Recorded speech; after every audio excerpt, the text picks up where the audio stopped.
Bom dia, amados.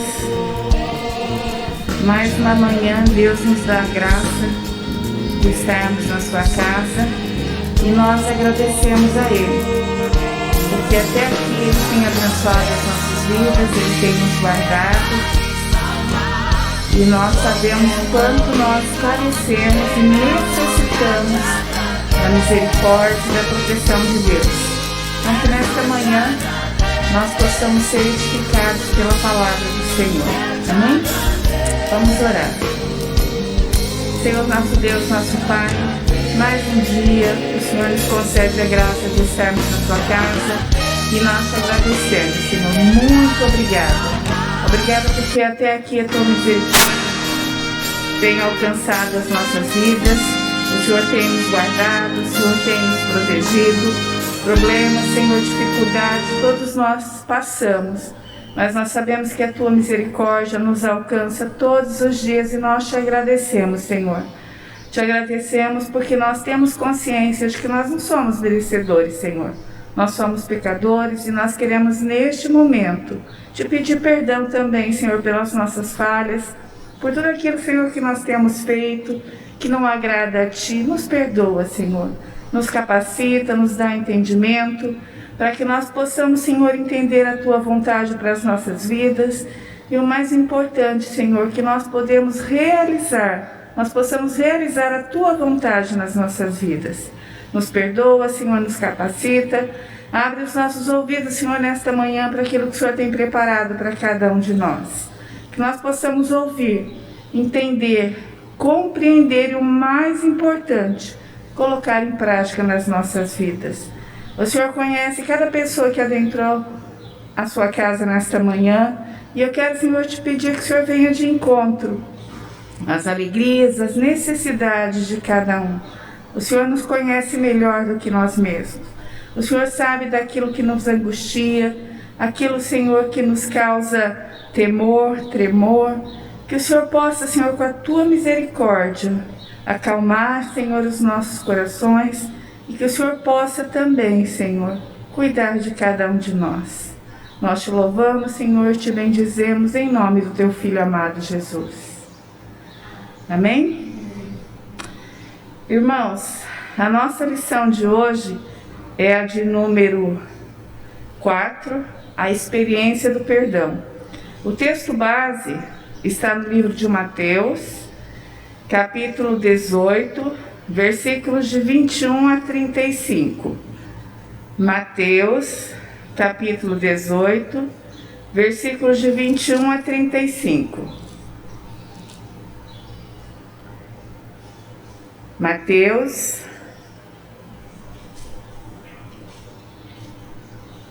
capítulo 18, de 21 a 35. Eu vou fazer a leitura e a igreja pode estar me acompanhando.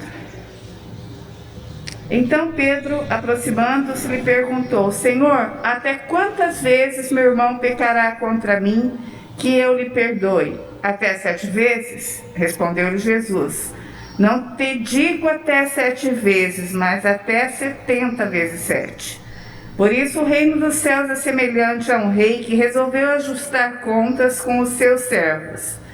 E passando a fazê-lo, trouxeram-lhe um que lhe devia 10.000 talentos. Não tendo ele, porém, com o que pagar, ordenou o Senhor que fosse vendido ele, a mulher, os filhos e tudo quanto possuía, e que a dívida fosse paga. Então o servo, prostrando-se, reverente, rogou: Sê paciente comigo, e tudo te pagarei. E o senhor daquele servo, compadecido, mandou embora e perdoou-lhe a dívida. Saindo, porém, aquele servo, encontrou um dos seus conservos que lhe devia 100 denários. E agarrando-o, sufocava, dizendo: Paga-me o que me deves. Então o seu conservo, caindo-lhe aos pés, lhe implorava: Sê paciente comigo e te pagarei. Ele, entretanto, não quis, antes, indoso, e lançou-o na prisão, até que saldasse a dívida. Vendo seus companheiros que se havia passado, entristeceram-se muito e foram relatar ao seu senhor tudo o que acontecera. Então o seu senhor, chamando, lhe disse: servo malvado, perdoei daquela dívida, porque me suplicastes. Não devias tu igualmente compadecer-te do teu conservo, como também eu me compadeci de ti? E indignando-se, o seu senhor o entregou aos verdugos, até que lhe pagasse toda a dívida. Assim também meu Pai Celeste vos fará, se do íntimo não perdoardes cada um a seu irmão. Amém? Irmãos, nós vamos passar ao louvor, nós vamos cantar a Deus com gratidão, com amor, porque até aqui Ele tem cuidado de nós. Após a classe da Cristiane e a classe dos adolescentes, que hoje vai estar com o Luiz Otávio, poderão se separar. E a palavra vai estar com a Yara, que é quem vai nos trazer a lição nesta manhã.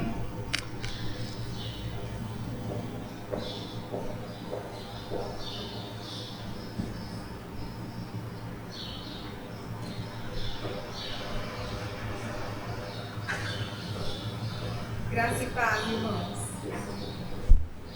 Graça e paz, amém? Vamos nos colocar em pé e eu peço desculpas, devido ao nosso data show, ele não foi possível conectar-se, problemas técnicos, a gente não identificou o problema, mas agradecemos o João Pedro, que faz tempo que está aqui lutando, mas algo aconteceu e tecnologias é assim mesmo. Mas mesmo assim, entoaremos cânticos ao Senhor, e se você tiver o seu inário em mãos, é o hino de número 74, que diz, o título desse hino, muito interessante, sinceridade. Às vezes a gente conhece os hinos pela primeira frase dos hinos, ou pelo coro, mas esse hino tem o nome de sinceridade, e é assim que nós devemos nos colocar na presença do Senhor, sinceros, porque nós viemos à casa do Senhor, acordamos e viemos como estamos, e o Senhor vem sobre nós, visitar o nosso coração e a nossa mente. Vamos nos colocar em pé e entoar esse hino. Eu venho como estou.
Jesus, nós estamos aqui, Pai, sabendo que Tu és um Deus misericordioso e um Deus que visita as nossas mentes e corações. E, Pai, venha sobre nós, ó Deus, venha nos ensinar a viver dias, ó Deus, na Tua presença. Nós somos, ó Deus, a cada dia necessitados do Senhor, Pai. Nossas vidas, ó Deus, a cada dia temos muito que aprender contigo, diante das nossas lutas, diante das nossas dificuldades. Que o Senhor venha sobre nós, ó Pai, e aceita o nosso clamor, ó Deus. Ainda em pé, esse é um cântico que diz que nós precisamos guardar a palavra no coração para não pecar contra o Senhor. Que venhamos entoar então essa canção dia de escola dominical, para que tudo fica bem nítido no nosso coração. Amém? A tua palavra escondi, guardada no meu coração, pra eu não pecar contra ti, Senhor. A tua palavra escondi, nas vestes do sangue lavei, e das suas águas bebi, pra ser uma oferta agradável a ti, minha vida a ti consagrei. Meus dons e talentos são pra te servir, meus dons preciosos são seus. Não vejo razão da minha vida sem ti. Tu és meu Senhor e meu Deus. Assim como o fogo refina o ouro, vem tua obra em mim completa, até que o mundo possa ver tua glória em meu rosto brilha. Se você quiser olhar para trás, tem a letra. A tua palavra escondi, guardada no meu coração, pra eu não pecar contra ti, Senhor. A tua palavra escondi, minhas vestes do sangue lavei, e das suas águas bebi, pra ser uma oferta agradável a ti, minha vida a ti consagrei. Meus dons e talentos são pra te servir, meus dons preciosos são seus. Não vejo razão da minha vida sem ti. Tu és meu Senhor e meu Deus. Assim como o fogo refina o ouro, vem tua obra em mim completa, até que o mundo possa ver tua glória em meu rosto brilha, até que o mundo possa ver tua glória em meu rosto brilha. Ó Deus amado, que a tua palavra venha sobre nós, ó Pai, moldando as nossas vidas, Pai, para que sejamos uma carta, ó Deus, para que o mundo leia, uma carta do Senhor em nosso viver, em nosso agir, Pai. Cada dia nós te pedimos em nome de Jesus. Amém. Podem sentar, queridos.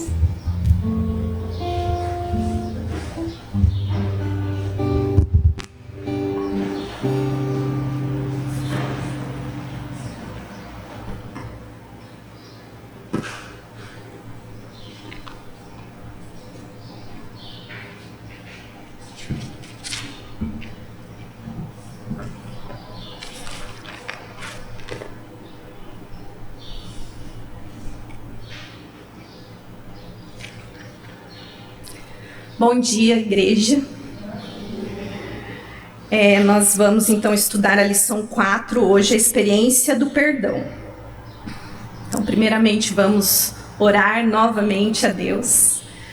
Senhor Deus, muito obrigado pela oportunidade, Senhor, de estarmos estudando a Tua Palavra, Senhor, em meio a essa pandemia, Senhor, em meio a tantas tristezas desse ano que já se inicia de forma tão assustadora para nós, seres humanos, ó Deus. O Senhor nos proteja, o Senhor aumenta a nossa fé, o Senhor muda-nos, Senhor, muda o nosso coração, Senhor, para que entendamos a Sua palavra, para que descansemos em Ti, para que aprendamos a confiar em Ti, Senhor.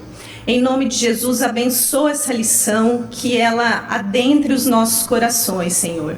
E usa-me como Seu instrumento, Senhor, para falar a Tua palavra, a Tua verdade, ó Deus. Em nome de Jesus, amém. Eu peço que vocês abram lá, se alguém fechou. Abra novamente lá no nosso texto, Mateus 18, de 21 a 35. Deixem aberto aí, porque a gente vai estudando com base nesse texto. Então, hoje nós vamos falar sobre o perdão. E a lição ali nos coloca, no início da lição, eles já nos colocam. Há um vídeo muito impactante sobre o poder de perdoar, que está disponível no YouTube. Eu procurei, não é um vídeo que aparece assim logo de primeiro, mas eu achei o vídeo, assisti. Depois, quem quiser, eu passo o link. Vale a pena muito assistir. É um vídeo sobre a história de Eva Moses Kor. E eu vou contar aqui rapidamente para vocês, mas quem puder depois assiste no YouTube. Seria bom até passar aqui se a gente tivesse tempo, mas por tempo, né, já que agora todas as nossas reuniões têm tempo determinado, então eu vou contar brevemente aqui a história da Eva. Ela nasceu em 1934 e ela era gêmea com a sua irmã Miriam. Ela nasceu lá na Romênia. Em maio de 1944, Hitler estava dominando tudo, então pegou os judeus ali da Romênia e levou para o campo de Auschwitz. Então ela conta que ela foi levada com a sua família, sua mãe, seu pai, suas duas irmãs mais velhas e a sua irmã gêmea, para esse campo. Então ela desceu daquele trem e ela achou aquilo tudo uma confusão de gente, de pessoas gritando, chorando, cachorro latindo. E ela tinha 10 anos, né? Em 1944 ela tinha 10 anos. Então ela dá uma volta assim para olhar o que era aquilo, que absurdo era, o que estava acontecendo, ela não conseguia compreender. E o que ela volta assim para junto da sua mãe, ela já não viu mais seu pai nem suas duas irmãs mais velhas. Nunca mais viu. Aquele foi a última visão do seu pai com as duas irmãs mais velhas. Então ela fica ali com a sua irmã gêmea, sua mãe. E de repente chega um dos guardas lá, dos alemães, dos nazistas, falando twins, que quer dizer gêmeo em inglês, procurando gêmeos. Então ele olha para a mãe delas e fala, twins? São gêmeas? E a mãe fala, isso é bom? Ele fala, é bom. Então são gêmeas. E nesse momento já um guarda puxa a mãe dela para um lado e elas duas para o outro. E ela não se despediu da mãe dela, porque ela nem entendeu que seria a última vez que ela veria a mãe dela. Mas ela lembra dos braços da mãe dela, esticados para ela, sem poder alcançar. Nunca mais viu a mãe. Então as duas gêmeas vão para o campo de concentração. Então lá elas eram submetidas a 2 tipos de experimentos. Porque elas foram para um campo de concentração do médico nazista Joseph Mengele, que é conhecido como Anjo da Morte. Ele fazia experiências com gêmeos, porque ele queria aumentar a taxa de natalidade da raça superior, que eles consideravam, que eles eram uma raça superior. Então, para aumentar essa taxa de natalidade, eles faziam experiências com gêmeos. Então, ela era submetida a 2 tipos de experimentos. Segunda, quarta e sexta, ela ficava numa sala com outros gêmeos, nua, por 8 horas ao dia, e eles ficavam medindo. Ela falou que faziam todos os tipos de medições neles. Terça, quinta e sábado ela era levada para um outro local, tipo uma enfermaria improvisada. Seus braços eram amarrados, de um lado tirava o sangue, do outro lado dava injeção.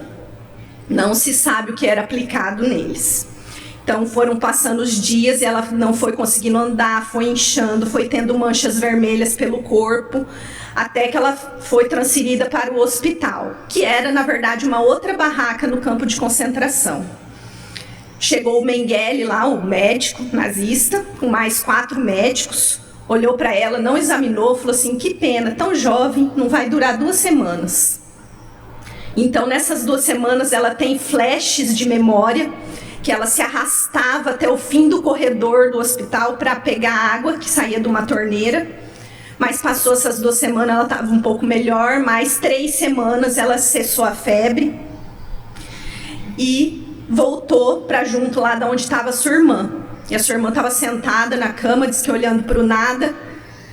E ela falou assim, o que aconteceu com você nessas 2 semanas que eu fiquei no hospital?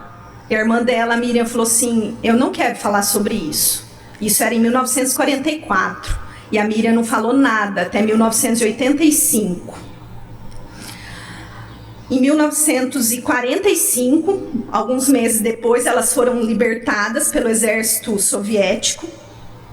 E lá em 1985, um dia ela falou assim, Miriam, você lembra aqueles dias que eu fiquei lá no hospital? O que aconteceu com você? Ela falou, eu lembro. Eu tomei muitas injeções, muitas. Para uma menina de 10 anos, aquilo foi um trauma tão terrível que ela ficou todos esses anos sem abrir a boca sobre o acontecido. Só que daí ela casou, engravidou, teve o primeiro filho, teve muitos problemas de rim. Teve o segundo filho, os problemas de rim se agravaram tanto que foram investigar. Então viram que os rins dela não cresceram, ficaram infantis. Logo depois ela desenvolveu pólipos na bexiga, ou seja, aquelas injeções afetaram todo o sistema urinário dela, da Miriam, que é a irmã de Eva, e ela acabou falecendo em 1993. Então foi todo danificado o sistema urinário dela. E a Eva continuou sua vida e sempre nessa luta de falar, né, o que tinha acontecido com ela. Ela encontrou um médico nazista que se sentiu errado no que ele tinha feito, que era o Dr. Munt. Mas ela encontrou num encontro assim impessoal, né? Ela só soube que ele tinha se arrependido, mas não havia conversado com ele. Até que um dia um médico lá em Boston falou assim, vamos investigar o que essas injeções fizeram no seu corpo. Por que você não conversa com algum médico nazista, né? Naquela época. E ela lembrou do Dr. Munt, ligou para ele, ele falou, não, eu não vou para Boston conversar com esse médico aí, porque eu não vou falar o que eu apliquei, mas eu aceito conversar com você. Então ela foi ao encontro desse médico lá na Alemanha, e ela falou que ela não tinha pensado em nada, mas chegou lá, ela falou assim, o senhor lembra das câmaras de gás que eles colocavam os judeus? Daí diz que ele falou assim, esse é o meu pesadelo todas as noites, porque eu era responsável. Então a gente enchia a câmara de gás de judeus, ligava o gás e eu ficava olhando de uma janelinha, até que cessassem todos os movimentos. Ou seja, as pessoas ficavam se debatendo ali dentro daquela câmara até morrer. Quando eu via que todo mundo tinha morrido, então eu avisava o responsável para recolher eles num caminhão que levava os defuntos. Então ele se arrependeu sinceramente no seu coração. Então ela falou assim, eu vou escrever um documento que o senhor vai assinar falando sobre os horrores desse holocausto. E ele topou. Por que ela quis escrever esse documento? Porque ela pensou, daqui a muitos anos, se alguém falar que o holocausto não aconteceu, eu tenho um documento assinado por um médico nazista que isso aconteceu. Eu tenho um documento assinado pelo inimigo que isso aconteceu. Então ela demorou para escrever esse documento, porque ela não era fluente em inglês, uma professora de inglês ajudou ela. Demorou 4 meses até que ela escrevesse esse documento. Quando ela terminou de escrever, a professora falou assim, muito bonito que você escreveu aí, você perdoou, né? Você perdoou o doutor nazista, muito bonito esse seu perdão pelo doutor. Mas o seu problema não é com o Dr. Munt, que o Dr. Munt já se arrependeu. O seu problema é com o Mengele, que era o anjo da morte, que era o cabeça de tudo isso que foi feito com ela. Só que ele já não estava mais aí. Então ela pensou, como eu vou perdoar o Mengele? Então ela foi para casa e ela diz que ela escreveu 20 palavras desagradáveis, que devem ser palavrões, e ela xingou ele em alto e bom som dentro da sala dela, da casa dela, e depois ela o perdoou. De sincero coração, não da boca para fora, mas ela realmente o perdoou. Então ela e o Dr. Mant foram até lá em Auschwitz, assinar o documento lá nas ruínas, e ela tem esse documento assinado e mostra no vídeo. Ela perdoou tanto o médico nazista, o Dr. Mant, quanto o Joseph Mengele. Não porque ela aceita o que ele fez com elas. Ela não aceita, ela foi prejudicada. Não só ela, né? Uma nação foi prejudicada. Mas isso não mudou a forma como ela lida com isso. Ela lida de forma diferente. Ela não carrega o peso da mágoa, da decepção, do rancor. Ela não pode, ela diz, eu não posso mudar o que passou, mas eu posso mudar o modo como eu lido com isso. E ela resolveu perdoar. E até hoje ela é criticada pelos demais judeus, porque ela perdoou de coração. Mas ela diz que perdão é libertador. Então hoje nós vamos falar sobre perdão. O perdão, para quem estuda a Bíblia, tem a maior importância de tudo. Por quê? Porque a gente não merecia nada. Na última vez que eu estava aqui na lição, a gente comentou sobre o pecado que entrou na humanidade desde Adão. Quando Adão pecou lá no Jardim do Éden, ele representa toda a humanidade. Todos nós carregamos o vírus do pecado. Então nós não merecemos nada. A partir do momento que nós pecamos lá no Jardim do Éden, nós estamos condenados à morte. Ah, mas eu não estava lá no Jardim do Éden, mas você é descendente de Adão. Eu lembro que na lição eu citei, quando Deus criou os anjos, ele criou de forma diferente. A gente não sabe quantos são, mas se Deus criou 100 mil anjos, hoje tem 100 mil anjos. Anjos não se reproduzem. Seres humanos são diferentes. Deus criou seres humanos e eles se reproduzem. Então toda a humanidade está concentrada no primeiro casal, Adão e Eva. Tudo que eles fizeram lá no Jardim do Éden, podem ter certeza que eu também faria, que você também faria. Nós carregamos a mesma carga de pecado que Adão e Eva. E só fomos perdoados pela vinda de Jesus Cristo. Essa é a razão de nós estarmos aqui hoje. Cristo que nos redimiu dos nossos pecados. Todos nós somos pecadores. A lição diz ali, em Colossenses 2, 13 e 14, Paulo afirma: e a vós outros que estáveis mortos pelas vossas transgressões e pela incircuncisão da vossa carne, então todos nós pecamos, vos deu vida juntamente com ele, perdoando todos os nossos delitos, tendo cancelado o escrito de dívida que era contra nós e que constava de ordenanças, o qual era prejudicial, removeu inteiramente, encravando-o na cruz. Então nós somos perdoados por Jesus Cristo, nós somos miseráveis, a gente não vale nada, e nós fomos perdoados por Deus. Então, voltando ao texto aí, quem está com a Bíblia aberta, Pedro pergunta para Jesus: Senhor, até quantas vezes meu irmão pecará contra mim que eu lhe perdoe? Pedro perguntava isso porque os fariseus tinham o costume de perdoar 4 vezes. Então ele pensa, bom, Jesus que mudou toda a ordem das coisas, né? Vou perguntar então para ele. Então, Jesus, a partir de agora que o senhor veio, quantas vezes que eu tenho que perdoar? Até 7? Pedro pensou, nossa, né? Jesus deve perdoar muito mais, né? Em vez de ser 4, deve perdoar 7 vezes. Então Jesus responde, não te digo que até 7 vezes, mas até 70 vezes 7. Jesus está falando isso porque Pedro conhecia a palavra, a lei lá de Moisés, Gênesis. E lá em Gênesis 4, quem quiser abrir, abra lá em Gênesis 4, logo que acontece a história tem Adão e Eva, que tem os filhos, Abel e Caim. Então, Caim mata Abel e é separado. Então aqui, Gênesis 4 está contando a descendência de Caim, que é a descendência dos homens caídos. Lá em Gênesis 4, versículo 23, ele está contando a história de Lameque. Lameque é um descendente de Caim. Lameque tinha 2 esposas. E disse Lameque às suas esposas, Ada e Zilá: ouvi-me, vós mulheres de Lameque, escutai o que passo a dizer-vos. Matei um homem porque ele me feriu, e um rapaz porque me pisou.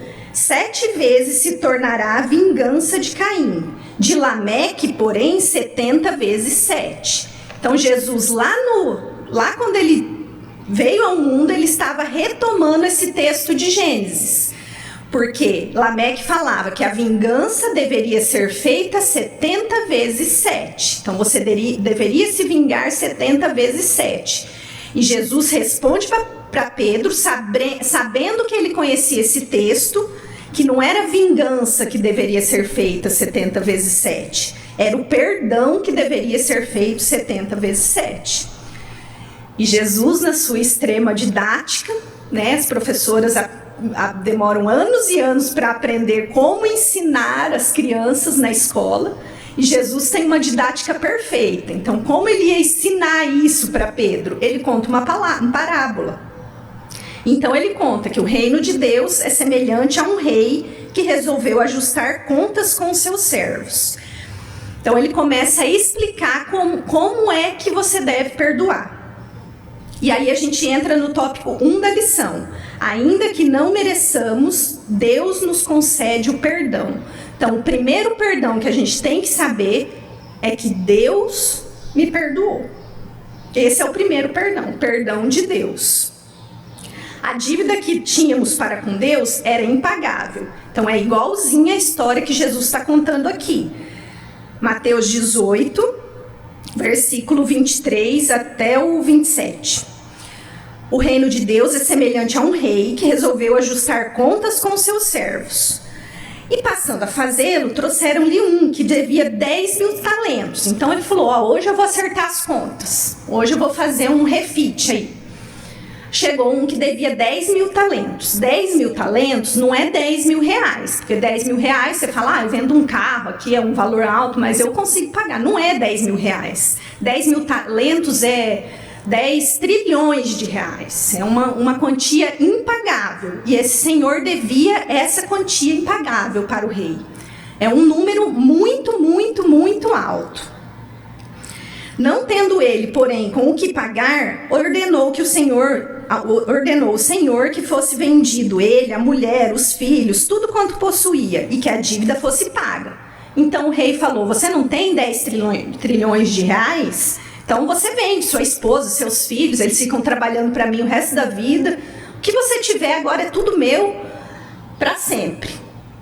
Então esse servo prostrou-se reverente, rogou, sê paciente comigo, tudo te pagarei, me dá um tempo, eu vou te pagar. Então o rei se compadece daquele servo e manda-o embora e perdoou-lhe a dívida. Ele não precisava mais pagar os 10 trilhões, perdoou-lhe uma dívida impagável. Então esse é o perdão que Deus efetuou em nós. A gente não tem como pagar a dívida do pecado, porque a gente peca todos os dias. Se alguém não pecou hoje, é 10:03 da manhã, se alguém não pecou até esse horário, até a meia-noite você vai pecar. A gente peca. Então não tem como pagar essa dívida. A única pessoa que poderia pagar essa dívida é Jesus Cristo, porque ele não pecou, ele viveu 33 anos sem pecado e a gente não consegue ficar um dia sem pecar. Então só ele poderia pagar essa dívida. E a gente sempre fala, a única certeza da vida é a morte, né? Mas a gente tem mais 2 certezas na vida, além da morte. A gente tem a certeza que nós vamos pecar, e a gente tem a certeza também que o outro vai pecar contra a gente. Isso às vezes a gente não para pensar. E cada vez que a gente peca, a gente tem que se humilhar, confessar, pedir perdão, renovar a fé e o arrependimento. Então nós vamos pecar e o outro vai pecar contra nós. São as outras 2 certezas além da morte que nós temos. Então, o que está falando esse texto? Está falando que a gente não pode fazer nada para ser perdoado por Deus. Se você está aqui numa igreja cristã de fé reformada, você tem que entender isso. Não tem nada que você faça que você obtenha o perdão de Deus. E às vezes a palavra fé reformada, a gente pensa, o que é fé reformada? Mudou a fé? É diferente alguma coisa? Não. A fé reformada quer dizer que toda essa fé que foi sendo construída com a palavra de Deus, com o tempo ela foi se desviando de formas diferentes da palavra de Deus. E os cristãos reformados são aqueles que se voltaram para a fé pura e simples, que é tudo que está escrito na Bíblia. Então, quando você fala, eu sou um cristão reformado, quer dizer que você acredita no que a palavra diz, que você acredita que a Bíblia não tem nada errado, que ela é inerrante, que ela é infalível, que ela é inspirada por Deus. Então, é isso que é fé reformada. E se você é um cristão reformado, que acredita na palavra de Deus como única regra de fé e prática, você tem que crer que você é justificado por Deus. Não é pelo que você faz, é porque Deus mandou Jesus Cristo, e a partir do momento que você crê que seus pecados foram lavados na cruz, pelo sangue lá na cruz, você é justificado. Não porque você é santo, não porque você se arrependeu, não porque você... por nada. Você é justificado porque Deus deu essa graça. E porque Deus deu essa graça, você se arrepende. Então você muda a sua vida. Então você passa a agir de forma diferente. Mas primeiro, Deus que te resgatou. Primeiro é Deus que age na sua vida. E depois você muda o seu jeito de viver. Então é isso que cristão reformado acredita. Nós somos justificados pela graça de Deus. Essa justificação não consiste em Deus infundir neles a justiça, mas em perdoar os seus pecados e em considerar e aceitar as suas pessoas como justas. Deus não os justifica em razão de qualquer coisa neles operadas ou por eles feitas, mas somente em consideração da obra de Cristo. Então, a partir da obra que Cristo faz em mim, eu mudo a minha fé, eu começo a obedecer o que está escrito na palavra, mas não é por isso que Deus me salva. Deus me salva porque Ele quis, pela graça dEle, porque Jesus veio ao mundo e salvou os que Ele escolheu. Então, tudo isso é dom de Deus. O perdão que é nos concedido por Jesus Cristo, Ele nos perdoa daqueles pecados lá feitos desde Adão, mas também nos perdoa dos pecados que a gente comete todos os dias, desde que haja em nós sincero arrependimento. Se você se arrependeu e você está justificado por Cristo, você é um salvo em Jesus Cristo, você é perdoado. Porque Deus conhece o seu coração. Deus sabe quando o seu coração está duro. Mesmo que aparentemente pareça que você é um santo. Deus conhece o seu coração. Então Deus continua a perdoar os pecados dos que são justificados. E para exemplificar mais isso, eu vou ler 1 João.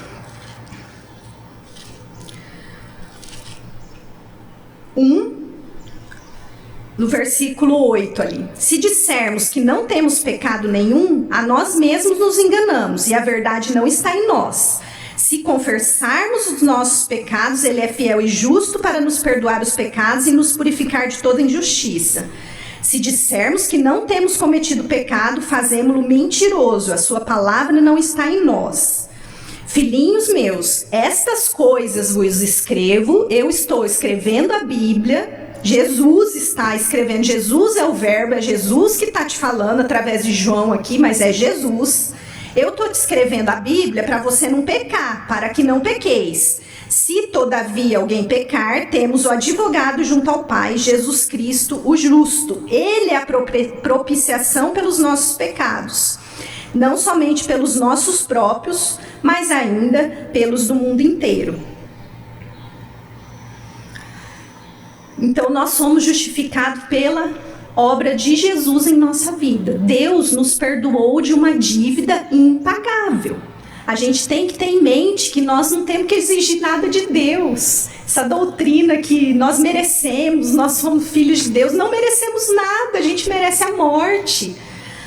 Todos os dias a gente tem que pedir a Deus que quebrante, nos mostre como nosso coração é sujo, é pecador. Se a gente for pela ordem do nosso coração, da nossa carne, a gente vai pecar, a gente vai fazer a escolha errada.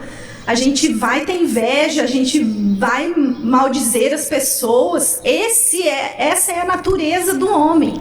A gente só não faz isso pela obra de Jesus Cristo. Isso só vai ficando um pouquinho mais fácil quanto mais você se aproxima da palavra. Senão é muito difícil, não é impossível para o ser humano seguir as ordens de Deus. Mas aí você começa a ler a palavra. Começa lá, começa do Novo Testamento, comecei a ler Mateus, Marcos, Lucas, João, e vai lendo, agora eu vou para o Velho Testamento, não tem ordem específica. Mas você deve seguir a sua própria ordem. Eu vou ler Mateus, depois eu vou ler Marcos, ou eu vou começar de Gênesis, ou eu vou começar de Salmos. Estabeleça uma ordem para você e leia a palavra. Porque Deus não quer leituras aleatórias no nosso dia a dia. Ele quer que estudamos, sim. A gente sabe que cada dia que a gente vem à igreja tem um texto diferente. Ou às vezes um colega, um amigo, um irmão fala a respeito de um texto. São textos que vêm para a nossa vida. Mas Deus quer como nosso compromisso que a gente tenha uma leitura ordenada da Bíblia. Para a gente conhecer mais dele. A Bíblia é Jesus, é o Verbo. Então esse é o primeiro ponto aí, Deus nos perdoou. O segundo ponto, assim como Deus em Cristo nos perdoou, devemos também perdoar uns aos outros. Então assim, agora eu já sei, Deus me perdoou, Deus me perdoou dessa dívida impagável com Ele. Mas então eu tenho um compromisso, agora eu tenho que perdoar os outros. O reverendo Tiago Lang, lá da 6ª IPB de Belo Horizonte, foi ele que falou isso, das duas certezas, além da morte, que nós vamos pecar, que os outros vão pecar contra nós. Então, continua seguindo ali no seu texto. Agora, Mateus 18, versículo 28. Então o rei tinha acabado de perdoar a dívida dele de 10 trilhões de reais. Saindo, porém, aquele servo encontrou um dos seus conservos que lhe devia 100 denários, 100 reais. Então ele tinha acabado de ser perdoado de uma dívida de 10 trilhões de reais. E ele encontrou um outro que estava devendo para ele 100 reais, 100 denários. E agarrando, o sufocava, dizendo: paga-me o que me deves. Então seu conservo, caindo-lhe aos pés, lhe implorava: sê paciente comigo e te pagarei. Ele, entretanto, não quis. Antes, indo-se, lançou-o na prisão, até que saldasse a dívida. Vendo seus companheiros o que se havia passado, entristeceram-se muito e foram relatar ao rei tudo o que tinha acontecido. Então o rei, chamando, disse: servo malvado, perdoei aquela dívida toda, porque me suplicaste. Não devias tu igualmente compadecer-te do teu conservo, como também eu me compadeci de ti? Indignando-se o seu senhor, entregou aos verdugos. Verdugos é um carrasco de prisão, até que lhe pagasse toda a dívida. Então ele acabou de ser perdoado de uma dívida impagável. Ele encontrou alguém que o devia e ele não perdoou. Era 100 reais só. E ele não perdoou. Então, o segundo ponto, a gente tem que perdoar o próximo. Por que que a gente não perdoa o próximo? Por quê? Primeiro ponto, a gente não perdoa o próximo porque a gente acha que a gente é vítima. Então, a hora que ele saiu, ele tinha acabado de ser perdoado daquela dívida impagável. Ele saiu, encontrou: fulano está me devendo 100 reais e não me pagou. Eu sou a vítima, eu não recebi os 100 reais.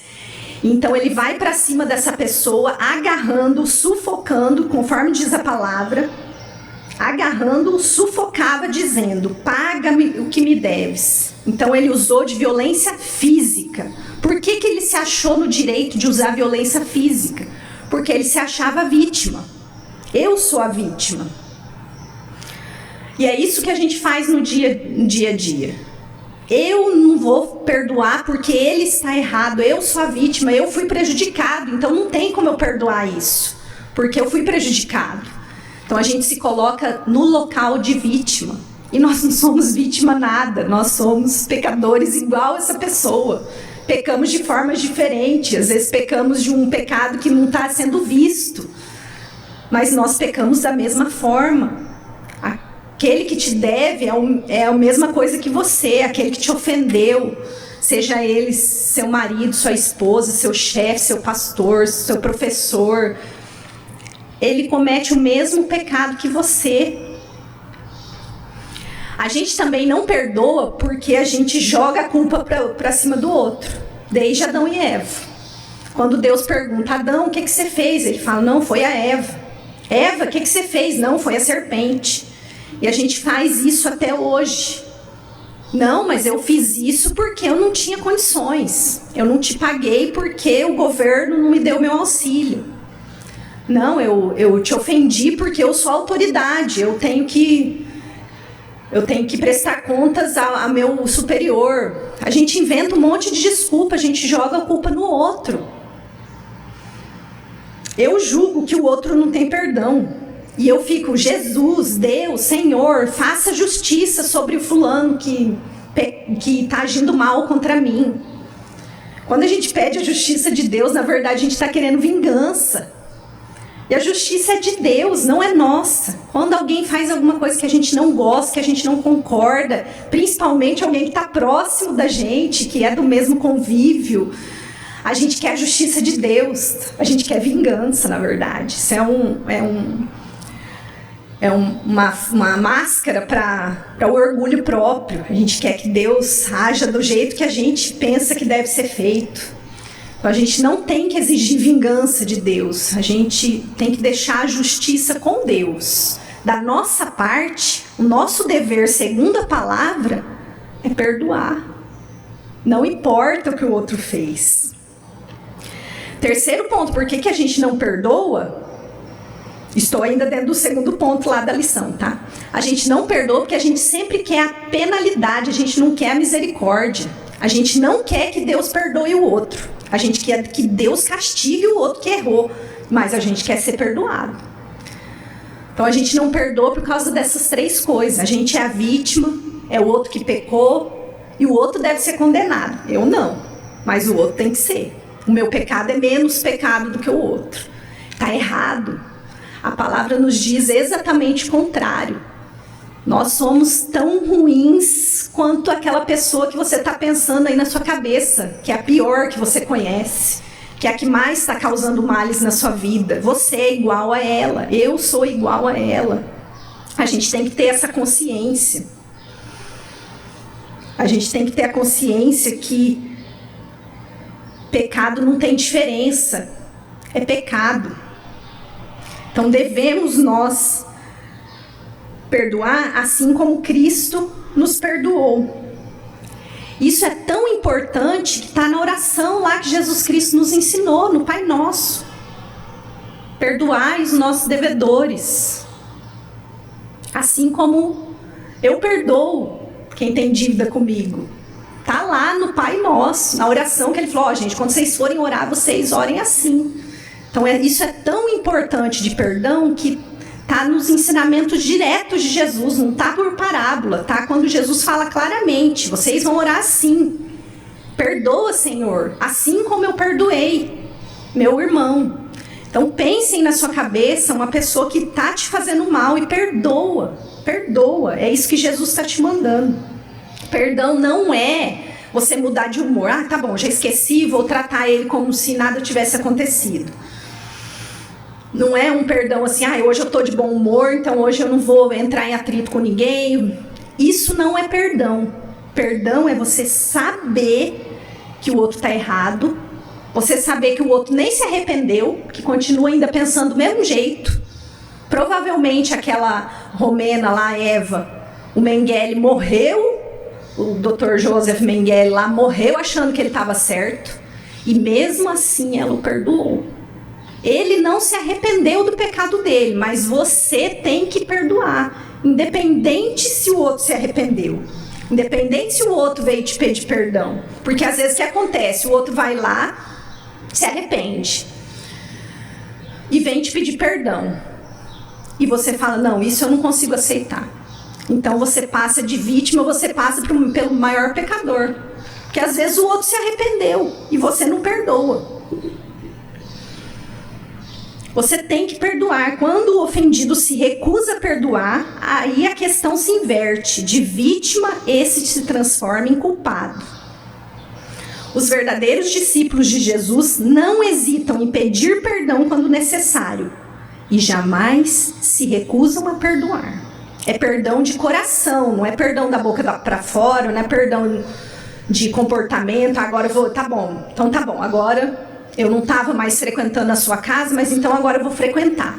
Mas não mudou o seu coração. Eu não estava mais indo na igreja, mas agora eu vou. Mas não mudou o coração. Tem que perdoar, tem que esquecer. O erro que o outro fez é o mesmo que você faria. Talvez você faria um pouco diferente, mas também ia errar. Você vai magoar as pessoas. Essa é uma certeza. Nós vamos pecar contra as pessoas. Eu vou pecar contra minhas filhas, contra meu marido, contra meus colegas, contra os meus irmãos.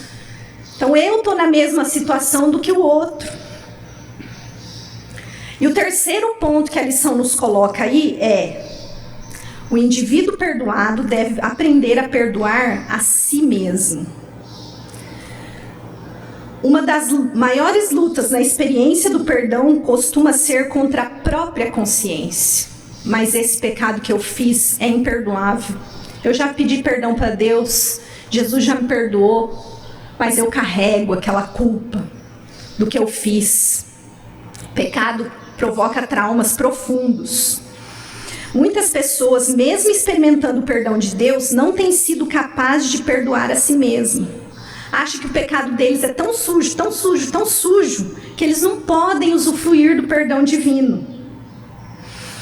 Então isso parece assim até ser uma coisa de gente humilde, né? Nossa, mas meu pecado, eu sou tão mal, mas não é. Isso está revelando, na verdade, um orgulho.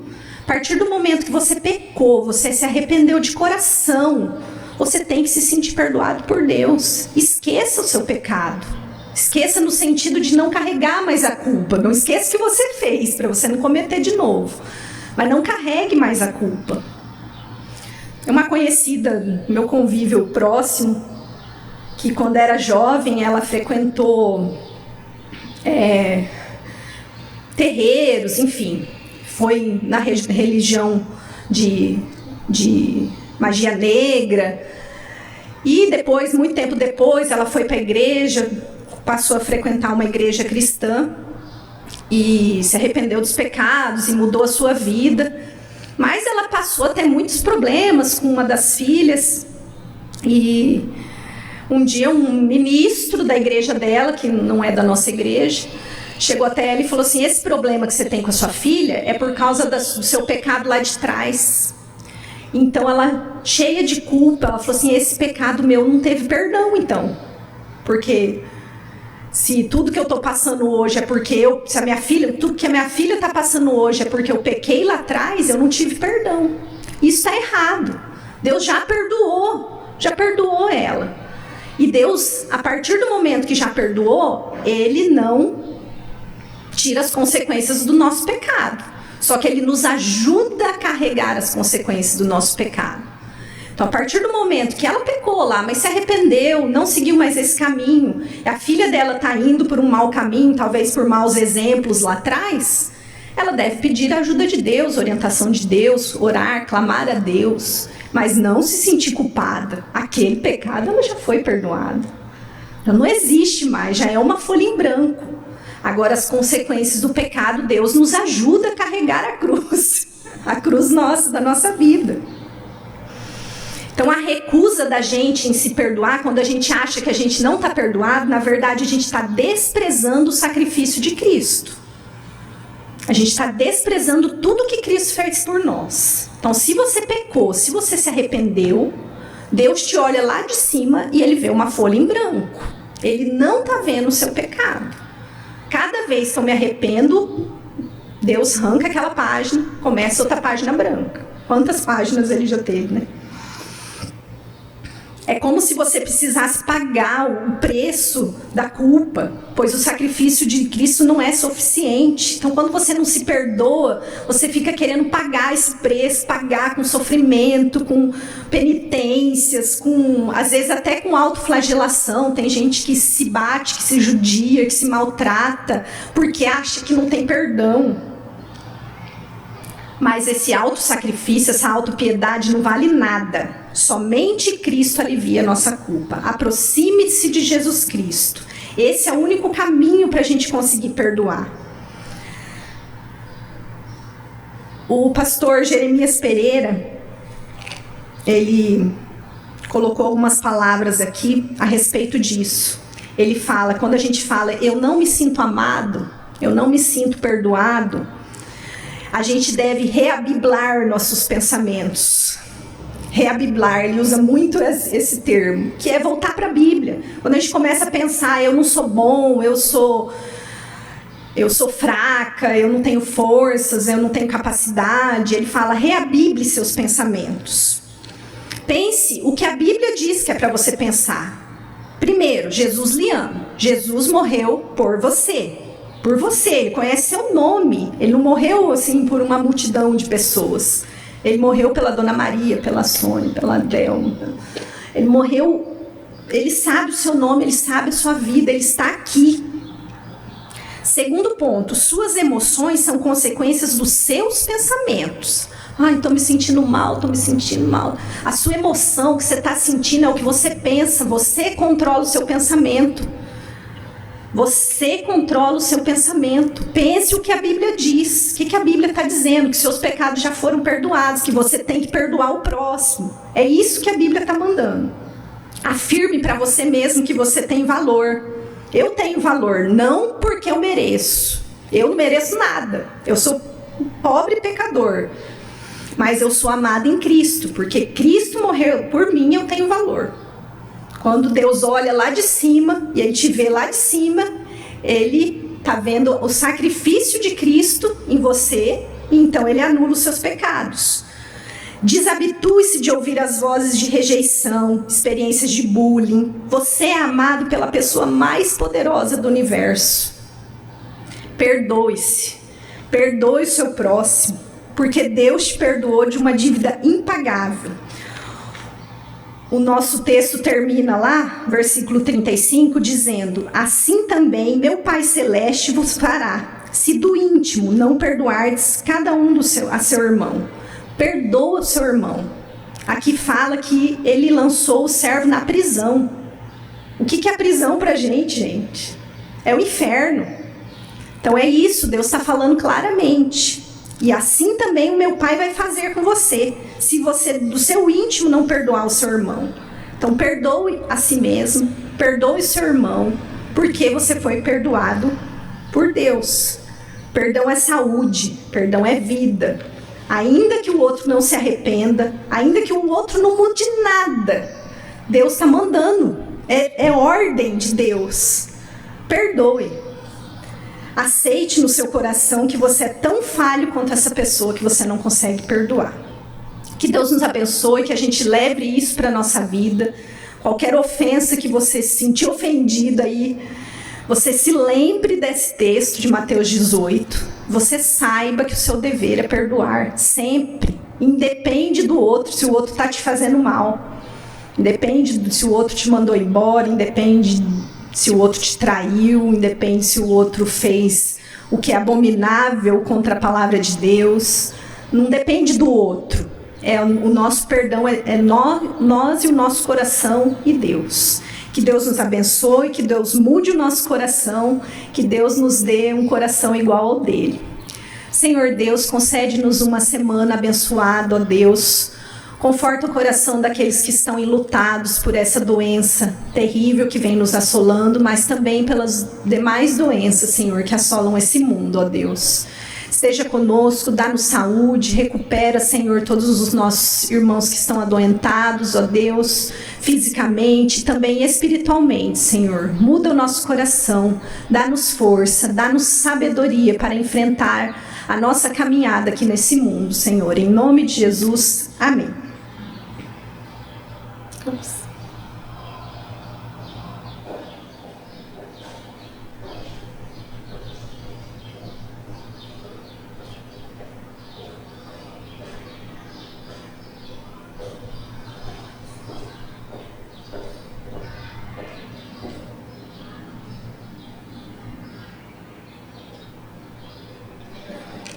Irmãos, a família de oração desta semana passada nós não tivemos a escola bíblica, né?